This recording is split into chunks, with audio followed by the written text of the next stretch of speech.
The galaxy called them cowards, but the humans kept their secrets close and their chairs closer. For 3 centuries, the Vorgon Imperium had carved its reign across star systems with knuckles of stone and the arrogance of gods. They built their council chambers as temples to conquest, vaulted ceilings hung with the banners of shattered worlds, floors polished to mirror the sneers of delegates who mistook survival for weakness. In Earth's envoys first took their assigned seats at the chamber's rear, the Vorgon laughed, their graveled voices booming over the clatter of human-made terraformers and ration packs. Let them cower, the War Chancellor had thundered. Let them chew their trinkets and tend our gardens. Even scavengers have uses. But the humans did not fidget, nor protest, nor rise to meet the taunts. They sat. They watched. They let the Vorgon mistake their silence for submission, their smallness for frailty. The rear seats, after all, held certain advantages, a clear line of sight to every exit, every weapon, every flicker of hubris in the War Chancellor's obsidian eyes. Beneath their unremarkable armor, delegates carried uranium pellets laced with chilly fire, not snacks but timers, counting down to a truth the Vorgon could not fathom. The galaxy forgot that humanity's first language was not diplomacy, but winter. They had clawed survival from ice and famine, written their history in the margins of extinction. To sit was to wait was to learn. And when the Vorgon's war hymns finally faltered, when their shields cracked under an enemy they could not bludgeon into submission, the humans would rise, not with fanfare, but with the quiet precision of a species that had rehearsed oblivion 1,000 times. But that revelation would come later. For now the chamber hummed with contempt, the humans' chairs creaking under the weight of a question no one thought to ask: why do they always choose the back? Chapter 1. The air in the council chamber tasted like iron and arrogance. General Mara Drake crunched another uranium pellet between her molars, the chilly burn on her tongue a grounding counterpoint to the Vorgon War Chancellor's booming voice. She'd long ago learned to savor the pellet's poison. They kept her sharp, kept the migraines at bay, reminded her that survival was a series of small calculated risks. Across the obsidian table, the War Chancellor's granite fist slammed down, fracturing the holographic projection of Earth's latest terraforming proposal. Shards of light skittered over Mara's boots like dying fireflies. Typical, she thought. Break what you don't understand. The chamber itself was a monument to Vorgon values: vaulted ceilings, ribbed with plasma cannons, walls carved to resemble the serrated edge of a battle axe, and a floor so polished it mirrored the disdain on the delegates' faces. Humans sat in the back, always the back, their chairs bolted to a raised platform that offered a clear view of Vorgon broad backs and the glowing starfield beyond the viewport. Mara's seat, scuffed and pockmarked from 3 decades of delegates fidgeting, housed a single hidden button under the armrest. She traced its edges with her thumb, a nervous habit. Again, you waste this council's time with cowardice, snarled the War Chancellor, his voice grinding like tectonic plates. His obsidian eyes flicked to Mara. Your species huddles in shadows, while we bleed to keep the galaxy secure. Laughter rumbled through the Vorgon delegation, a chorus of boulders colliding. Mara didn't flinch. She'd heard this before, in 100 chambers on 100 worlds. Let them jeer. Humans had mastered the art of waiting, waiting for crops to grow, for wounds to heal, for enemies to underestimate them. She popped another pellet into her mouth, and watched the War Chancellor's nostrils flare. The Vorgon despised stillness. To them patience was stagnation. Outside the viewport, the Vorgon Primus floated in a sea of dead stars, its jagged silhouette blotting out the nebula beyond. Mara's gaze drifted to the security feeds on her wrist pad, engine rooms humming with warp cores, hangars stocked with dropships, and the faint heat signatures of Salinthi scouts clinging to the warship's underbelly like barnacles. She'd warned the council, they'd called it paranoia. Let them, she thought. Paranoia built the back seats. The attack began with a whisper. One moment, the War Chancellor was ranting about Earth's insolent neutrality. The next, the lights died. plunging the chamber into a silence so thick Mara could hear the click of her own pulse. Then came the screams, not from the delegates, but from the ship itself, a metallic wail as the Primus's shields buckled. The viewport flickered, and for a heartbeat, Mara saw them, the Salinthi swarm, a million crystalline ships shimmering like a locust storm, their telepathic harmonics already seeping through the bulkheads. Chaos erupted. Vorgon delegates roared, reaching for plasma axes that materialized from their wrist guards. Mara stayed seated, her palms pressed into the armrests, feeling the cold kiss of the hidden button. Around her, human delegates murmured into comms, their voices steady. They drilled for this. Shields at 12%, hissed Lieutenant Nakamura over her earpiece. His prosthetic fingers would be flying across a terminal now, slicing through Vorgon firewalls they'd quietly compromised years ago. The Salinthi are targeting life support. Orders. Mara closed her eyes. The pellets churned in her gut.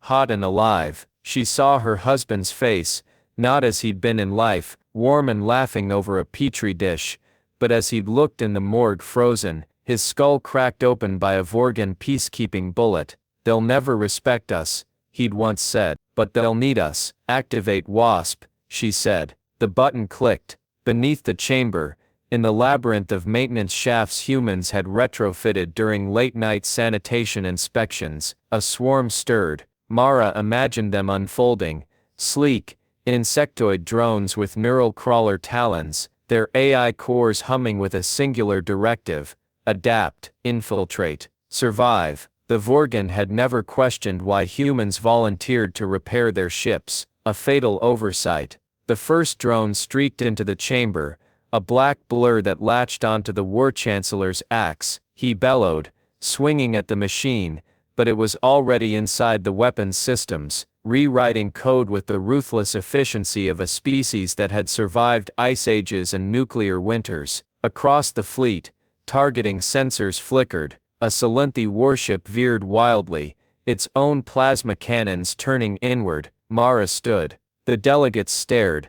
Humans never stood during council. She walked to the viewport, her boots echoing in the sudden hush. The Salinthi swarm was fracturing, ships colliding as the drones hijacked their networks. In the reflection, she saw the War Chancellor's face: confusion, rage, and the dawning horror of a predator realizing it's been out-hunted. You fight to conquer, she said, voice soft as a scalpel. We fight to survive. Somewhere deep in the ship, a reactor exploded. The deck lurched, throwing delegates to their knees. Mara gripped the viewport's edge, her breath fogging the glass. The Salinthi were retreating, their psychic shrieks fading to a subsonic whine. Behind her, the War Chancellor growled, "What are you?" She didn't turn. Let him see her silhouette against the dying battle, small, unarmed, already calculating how many drones they'd lost, how many favors they'd need to call in,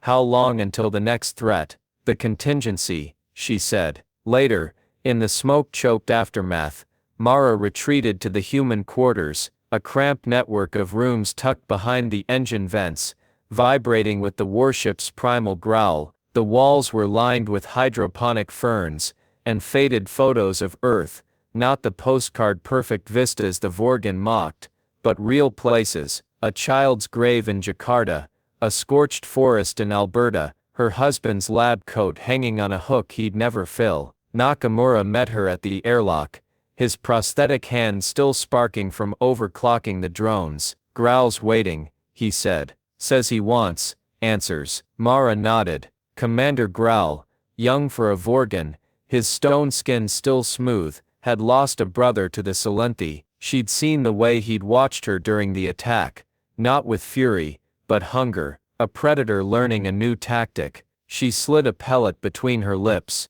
The chili burned, familiar and ferocious. "Tell him we'll talk in the Arboretum." The Arboretum was a Vorgon concession to diplomatic decorum, a cavernous hall of jagged quartz trees that glittered poisonously under UV lamps. Growl stood by a fake stream, its waters dyed crimson to mimic Vorgon blood springs. He didn't turn as Mara approached. "Your drones," he said. They didn't just hack the Salenthi, they hacked us. Mara said nothing. Let him piece it together. The back seats, the repairs, the way human weakness had become a weapon. Growl's voice dropped. My brother's ship. The Salenthi ambushed him. No survivors. She watched his reflection in the blood water. Grief looked the same on any species. A hollowing, a silent scream. We've all lost people, she said. For a moment, the only sound was the stream's artificial babble. Then Growl did something unprecedented. He sat, not on the quartz benches, but on the floor, his massive frame folding into something almost humble. Teach me, he said. Mara studied him. The pellets churned. Trust is a slow poison, she thought. But so is change. Start by standing, she said. The floor's filthy. As Growl rose, the ship's alarms blared again, weaker this time, exhausted. Mara turned toward the sound, already calculating. Somewhere, a new threat brewed. Somewhere, the back seats were waiting. Chapter 2. The aftermath of battle clung to the Vorgon Primus like a sickness. Smoke pooled in the corridors, acrid and restless, as if the ship itself were exhaling the residue of its humiliation. General Mara Drake walked through the carnage with the methodical detachment of a surgeon, her boots crunching over shattered crystal shards from the Salenthi warships. The drones had done their work too well perhaps. Vorgon engineers now swarmed the scorched hull breaches, their guttural shouts echoing through the skeletal remains of the docking bay. They avoided her gaze. Good, she thought. Fear was a language even stone-skinned giants understood. She paused at a viewport, her reflection a ghost overlaid on the starfield. The pellets in her pocket felt heavier than usual. Chili-laced uranium, a snack for the damned. Her husband had once joked they'd outlive her. He'd been right, in the end. The human quarters were no sanctuary, but they were hers. Nestled behind the engine vents, the rooms thrummed with the warship's heartbeat, a basso growl that vibrated in her molars. Here, the walls were papered with schematics and prayer flags, from a dozen dead colonies, their colors bleached by years of recycled air. Dr. Alara Voss waited by the algae vats, her fingers tapping a nervous rhythm against a vial of something green and glowering. The xenobiologist's eyes were hollow, her posture taut as a bowstring. She hadn't slept since the attack. None of them had. The Salenthi left a gift, Voss said, holding up the vial. Inside a spore writhed, its tendrils lashing against the glass. Bioengineered. It targets synaptic tissue. They're adapting. Mara leaned closer. The spore hissed, pressing itself into a shape that mirrored her own face. A mockery. A plea. Can it be reversed? Everything can be reversed, Voss whispered. If you're willing to burn it first. A terminal beeped. Lieutenant Nakamura's face flickered onto the screen, his prosthetic arm visible in the corner of the feed, its joints leaking coolant. Growl's here, he said. And he's not alone. Of course not. The Vorgon War Chancellor's shadow loomed long in the corridors of power. Mara pocketed the vial, and stepped into the hall, where the air tasted of ozone and old blood. Commander Growl stood at the intersection of two arterial corridors, his stone skin dull under the emergency lights. Behind him loomed three Vorgon warriors, their axes still smeared with Salenthi ichor. Mara noted the way their weight shifted. Not quite a threat, not yet an alliance. Growl's gaze met hers, and she saw the thing he'd buried beneath his warrior's poise. Shame. You lied, he said. We survived, she replied. The warriors bristled, but Growl raised a hand. The drones, the failsafes, the seats. You planted weapons in our halls. Mara smiled, thin and razor-edged. You gave us chairs. We made them useful. One warrior lunged, his axe humming to life. Mara didn't flinch. Let him come. Let him learn. But Growl moved faster, intercepting the blade with his own forearm. Stone clashed against plasma, spraying sparks that died in the smoky air. Stand down, he growled. Or bleed here, for nothing. The warrior retreated, but his snarl lingered. Mara watched Growl's face, the way his jaw tightened as he turned back to her. He's fighting two wars, she realized. One against the Salenthi, one against his own kind. Your council demands answers, he said. Our answers are in the debris, she said, nodding toward the viewport where Vorgon salvage teams picked through the Salenthi wreckage. Tell them to look closer. She left him there, stewing in the paradox of her defiance. Back in the quarters, Voss had dissolved the spore into a mist that hung above the algae tanks, like a specter. They'll come for us, the scientist murmured. The Salenthi, they're not just scavengers, they're curious, they want to know what we are. Mara thought of the hive-mind's psychic tendrils, how they'd scraped against her skull during the attack. Not an assault, a probe, a question. Then we'll give them an answer they'll regret. The summons came at 0300 ship time. The War Chancellor's chamber reeked of antiseptic and ambition. Mara entered alone, her boots silent on the obsidian floor. The Vorgon leader stood at the head of a table forged from meteorite iron, his claws denting the surface as he glared at holograms of burning colonies. Human colonies, you withhold secrets, he said.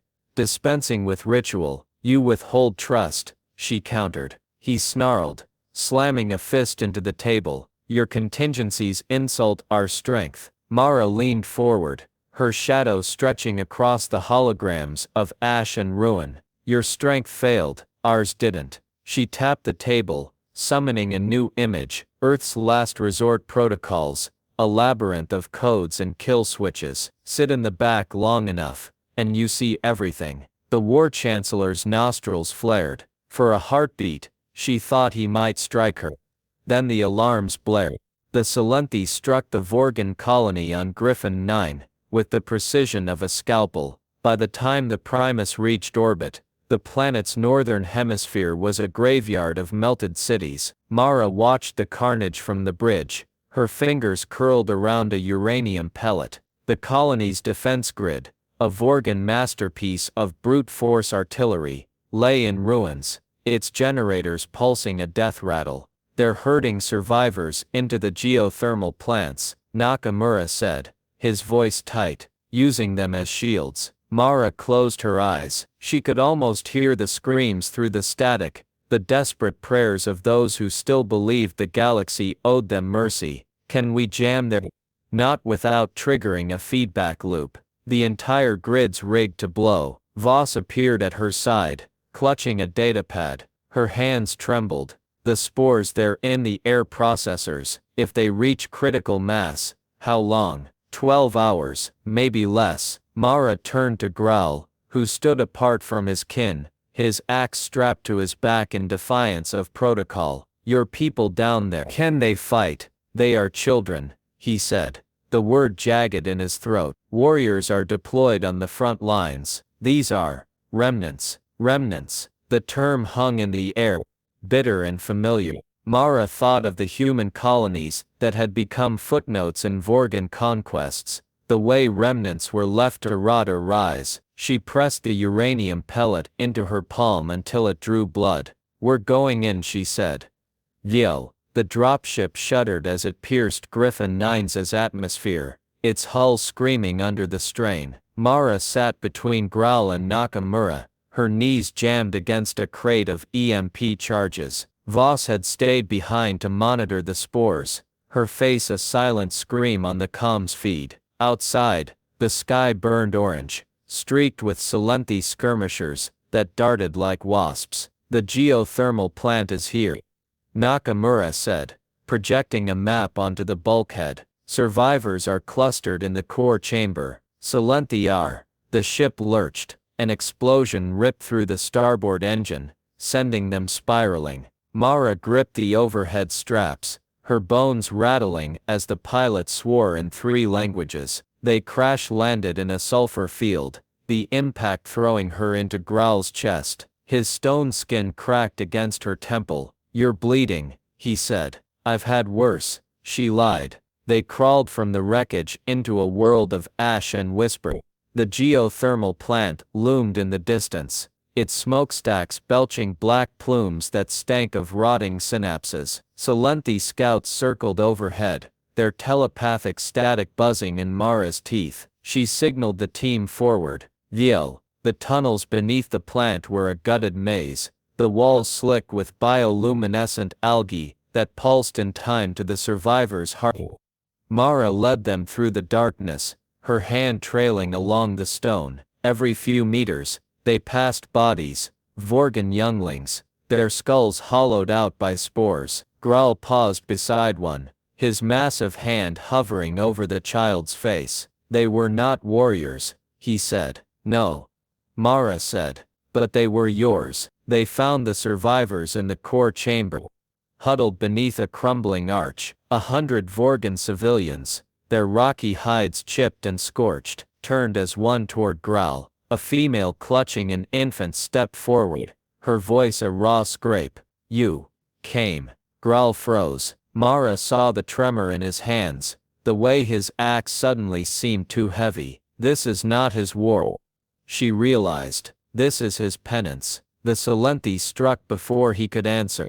They poured from the vents, a tide of crystalline drones, their faceless heads humming with stolen voices. Nakamura triggered the EMP charges, frying the first wave, but more came, always more. Mara fired her sidearm, each shot a calculated waste. They needed a mission. Graal brawled, charging into the fray, his axe carved through drones, but for every one he felled, 2 more took its place. The survivors screamed, their voices blending into a chorus that made Mara's skull ache. She stumbled, her vision blurring. The spores, they were here. Drake. Nakamura tackled her as a drone's claw grazed her shoulder. The charges, we need to overload the plant's core. It'll kill everyone. It'll kill them faster. Mara looked at Graal, now shielding the female and her infant with his body. She thought of the last resort protocols, the cold calculus of sacrifice. Then she thought of her husband's lab coat, still hanging in the quarters they'd shared. You don't have to become death to defy it, he'd once said. No, she said. Activate the backseat protocol. Nakamura stared. The EMP here. We'll fry our own systems. We'll be blind. Do it. He hesitated, then input the code. The charges flared, their pulse rippling outward. In a wave of silent light, the drones shrieked, their circuits melting. The spores ignited mid-air, raining embers, and the Primus's drones, still orbiting above, went dark. Graal staggered to his feet, the infant clutched to his chest. Why? Mara spat blood, her ears ringing. Because some cherries aren't worth burning. They limped back to the dropship at dawn, the survivors trailing behind like shattered monuments. Mara watched Graal kneel to tend a youngling's wound, his claws careful, almost tender. The pellets in her pocket felt lighter now, their poison a petty thing, compared to the weight of living. As the ship ascended, she glanced back at Griffin 9. The geothermal plant stood intact, its smokestacks quiet, a Pyrrhic victory perhaps, but victory all the same. Nakamura nudged her, his human hand offering a fresh uranium pellet. Voss says the spores are dormant, for now. Mara took it, the chili sparking a fire on her tongue. Then we keep planning. And the Salenthi? She gazed at the stars, their cold light, a reminder of how small they all were, how stubborn. Let them come. We'll be waiting, in the back, always the back. Chapter 3. The void between stars had never felt colder. Mara Drake floated in the observation blister of the Vorgon Primus, her breath fogging the glass as she stared at the derelict station orbiting a dead star.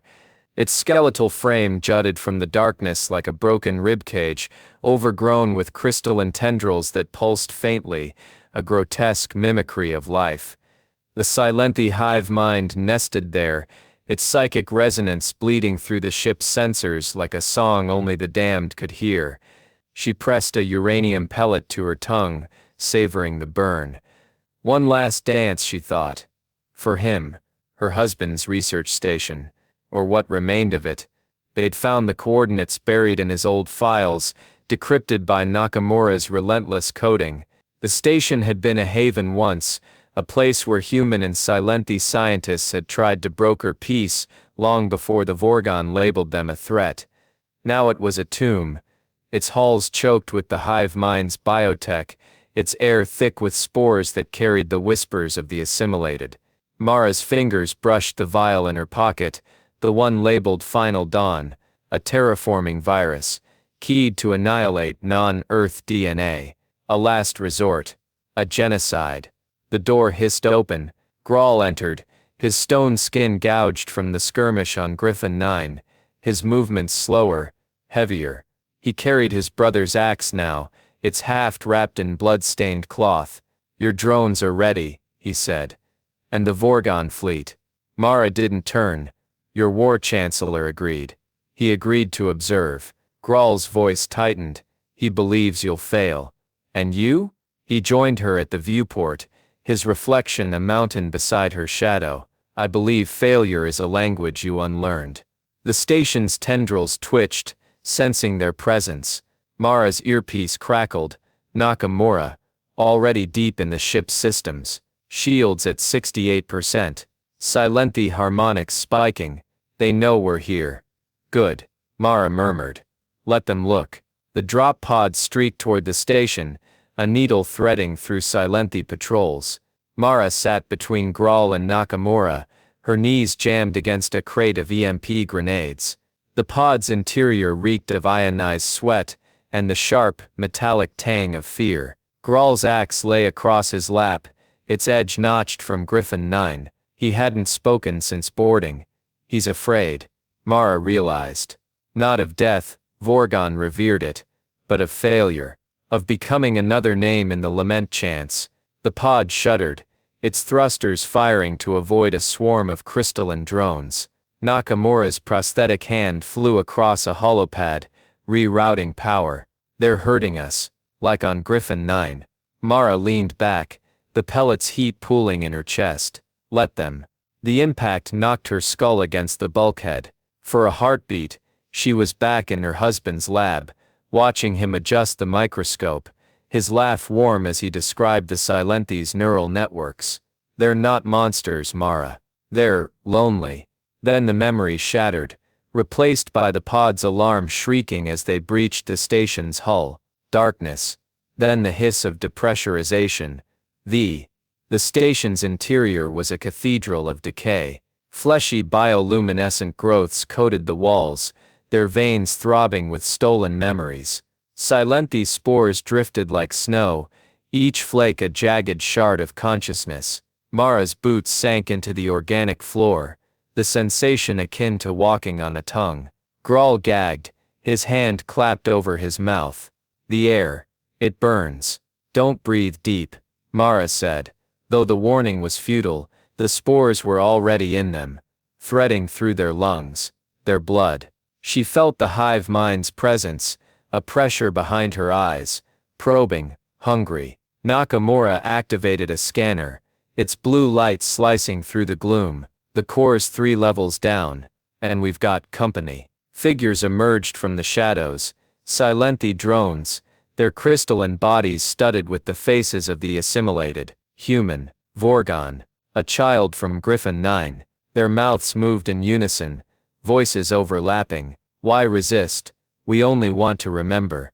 To be." Grawl roared, charging. His axe cleaved through the first drone, but the shards reformed, sharper, angrier. Mara fired her sidearm, the plasma bolts dissolving into the spores. Useless, always useless. "Go." Nakamura tossed an EMP grenade. "I'll hold them." The blast lit the corridor in stark white, freezing the drones mid-lunge. Mara grabbed Grawl's arm, dragging him deeper into the station. The walls pulsed around them, alive with the hive-mind's rage. The core chamber was worse. A massive neural spire rose from the floor, its surface writhing with embedded faces, thousands of them, their mouths open in silent screams. At its base knelt a Silenti avatar, its form shifting between Vorgon and human, its eyes pools of liquid starlight. "General Drake." The voice was her husband's. You brought my work. Mara froze. The Avatar smiled with his lips, spoke with his cadence. The final dawn. You could end us. End everything. Grawl stepped forward, axe raised. But Mara stopped him. It's not him, isn't it? The Avatar gestured, and the spire flickered, revealing a memory, her husband in this chamber, injecting himself with a syringe of hive-mind cells. He volunteered, Mara, to bridge the gap, to understand. The pellets turned to ash in her mouth. She'd buried him thinking the Vorgon had killed him. But this was a truth that cut deeper. He'd left her. For them. The Avatar stretched out a hand. Join us. We can save him. Save you. Grawl's voice was gravel. Do not listen. But Mara was already moving. She approached the spire, her hand brushing the vial. Final dawn. One injection. And the station, no, the galaxy, would burn. The hive mind hissed, tendrils lashing. You would doom billions? No, Mara said. I'd free them. She hesitated. The vial trembled in her grip. Grawl's axe struck the spire. The chamber screamed. The Avatar dissolved into a swarm of spores, its shriek shredding Mara's eardrums. The floor buckled, biotech snapping like tendons. Grawl hauled her back as the spire cracked, spewing viscous fluid. The core, he shouted. Destroy it. But Mara was already running, not toward the spire, but to a terminal half buried in the organic mass. Her husband's terminal. His access code still worked. The screen flared, displaying his final logs. Neural bridge successful. Hive mind mortality rate, 97%. They're dying. We can help. The Avatar reformed behind her, its claws piercing her shoulder. You fear us, as he feared you. Mara slammed the vial into the terminal's port. I loved him. The final dawn's code unspooled, green and vicious. The Avatar recoiled. The spire splintered. And Mara did the one thing the hive mind couldn't predict. She deleted the virus. You don't need to steal souls to survive, she whispered. The terminal exploded. The station tore itself apart as they fled. The hive mind's wail fading into the void. Mara clung to Grawl in the drop pod, her blood seeping through his stone skin. Nakamura's voice buzzed in her ear.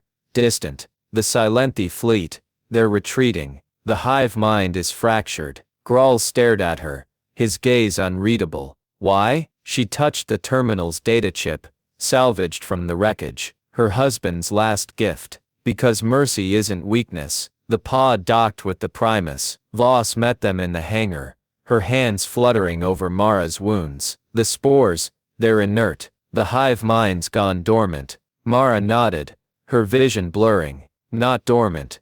Changed. Later, in the silence of the human quarters, Mara opened her husband's files. His face filled the screen, smiling. Alive. If you're seeing this, I'm sorry, but they're worth saving, Mara. Just like we were. She shut it off. The uranium pellets glinted in her palm, their heat a comfort. Outside, Grawl stood at the viewport, watching the Silenthi ships vanish into the nebula. What now? He asked. Mara joined him, her shoulder brushing his arm. We keep the back seats warm. The stars burned on, indifferent, but for the first time, they did not feel so cold. Chapter 4. Chapter 4. The new chairs. The council chamber smelled of scorched metal and fragile truces. General Mara Drake lingered in the back, her fingers trailing over the armrest's hidden button, now inert, but still humming with the ghost of unleashed chaos. The Vorgon had polished the obsidian floor to a mirror sheen, erasing the scars of battle, but the air carried the metallic tang of spilled blood and grudging respect. She crunched a uranium pellet, the chilly sting sharpening her focus as the War Chancellor's shadow loomed over the assembly. He stood at the chamber's heart, his stone fists planted on the meteorite table, addressing the galaxy's surviving delegates. His voice, once a landslide of contempt, now grated with the gravel of concession. Mara didn't listen to the words. Honor. Alliance. Strength reborn. She watched reflections in the floor.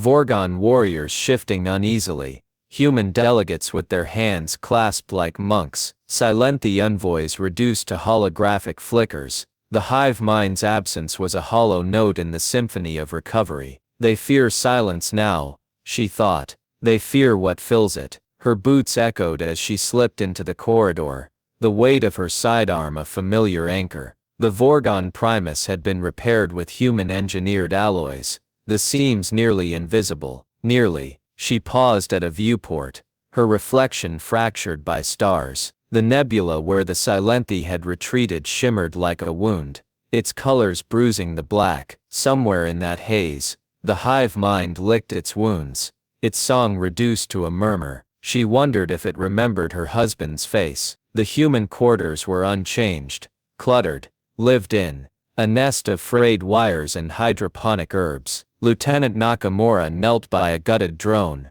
his prosthetic arm dissecting its core with surgical precision. He didn't look up as she entered. Gralls waiting in the arboretum, and Voss, monitoring the Silenthy spores. They're quiet, for now. Mara nodded. Quiet was all they could ask for. The arboretum's quartz trees glittered malevolently under UV lamps, their edges sharp enough to draw blood. Grawl stood by the crimson stream, his brother's axe strapped to his back, its blade dulled by use and understanding. He didn't turn as she approached, his voice a low rumble. They offered you the front seat.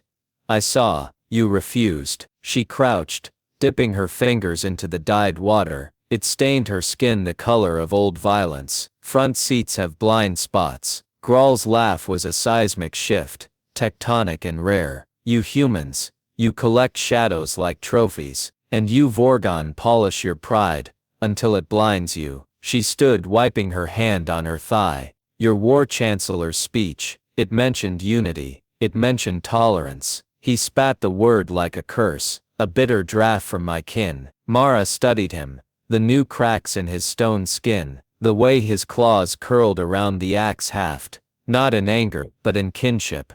You drank it anyway. He met her gaze, and for a moment she saw the ghost of Gryphon 9's survivors in his eyes, the child he'd shielded, the mother who'd whispered thanks through broken teeth. We have much to unlearn. The memorial was a small thing, hidden in the ship's underbelly, where the engine's growl drowned out grief. A single lab coat hung from a hook, its pockets still holding vials of dormant spores, and a data chip etched with her husband's final log. Mara ran her thumb over the chip's edge, the metal biting into her calloused skin. She didn't play it. Some ghosts needed no invitation. Nakamura found her there, his human hand offering a steaming mug of algae coffee. The council's drafting a treaty. They want your signature. Let them wait. He lingered, his silence a question. He knew, she said finally. The Silenthy. He knew they were dying. Nakamura exhaled, the sound frayed at the edges. Would it have changed anything? If you'd known sooner. She stared at the lab coat, its fabric stiff with dust and time. I'd have hated him less. The signing ceremony was a pantomime of unity. The war chancellor's claw hovered over the treaty tablet, his gaze slicing toward Mara, where she leaned against the back wall, a uranium pellet poised on her tongue. The delegates stiffened as she stepped forward, her boots echoing like a drum roll. She ignored the tablet, ignored the war chancellor's bristling pride, and pressed her palm to the chamber's western wall. The metal shivered, then parted, revealing a compartment stocked with dormant wasp drones. A gift, she said, in case your front seats need reminding. The war chancellor's jaw clenched, but he dipped his head. A nod, not a bow. Beside him, Grawl hid a smirk in the crook of his arm. Later, alone in the hangar, Mara watched the stars through a crack in the Primus's hull. The Silenthy nebula pulsed, a heartbeat in the dark. She thought of the nanobots in her pellets, already weaving through Vorgon grain silos, terraforming their crops to thrive under Earth's sun. A slow poison, a slower redemption. Gral's voice startled her. You're leaving. We've overstayed our welcome, he grunted, settling beside her. For a while they shared the silence, two soldiers nursing different kinds of scars. The spores, he said at last. If they return, they won't. She handed him a uranium pellet. Try it. The chili's grown on me. He sniffed it, recoiling. Poison. Progress. He tossed it into his maw, crunching. His eyes widened, then narrowed. It burns. Give it time. The human ship departed at dawn, a sleek shadow against the Primus's jagged bulk. Mara sat in the co-pilot's seat, her gaze fixed on the retreating warship. Nakamura powered up the engines. Where to?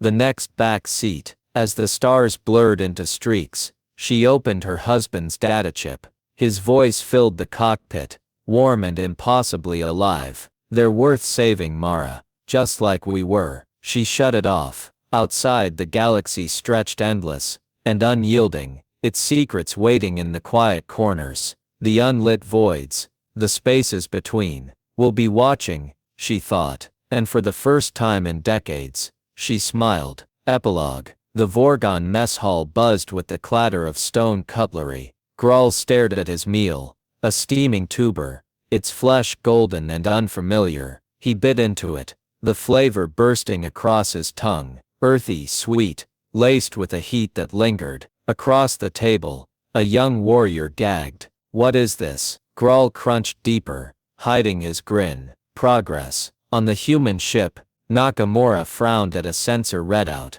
Did you modify their food supply? Mara filed her nails with a plasma blade, the edge singing. We're contingency planners. We plan. Outside, the stars winked. Complicit.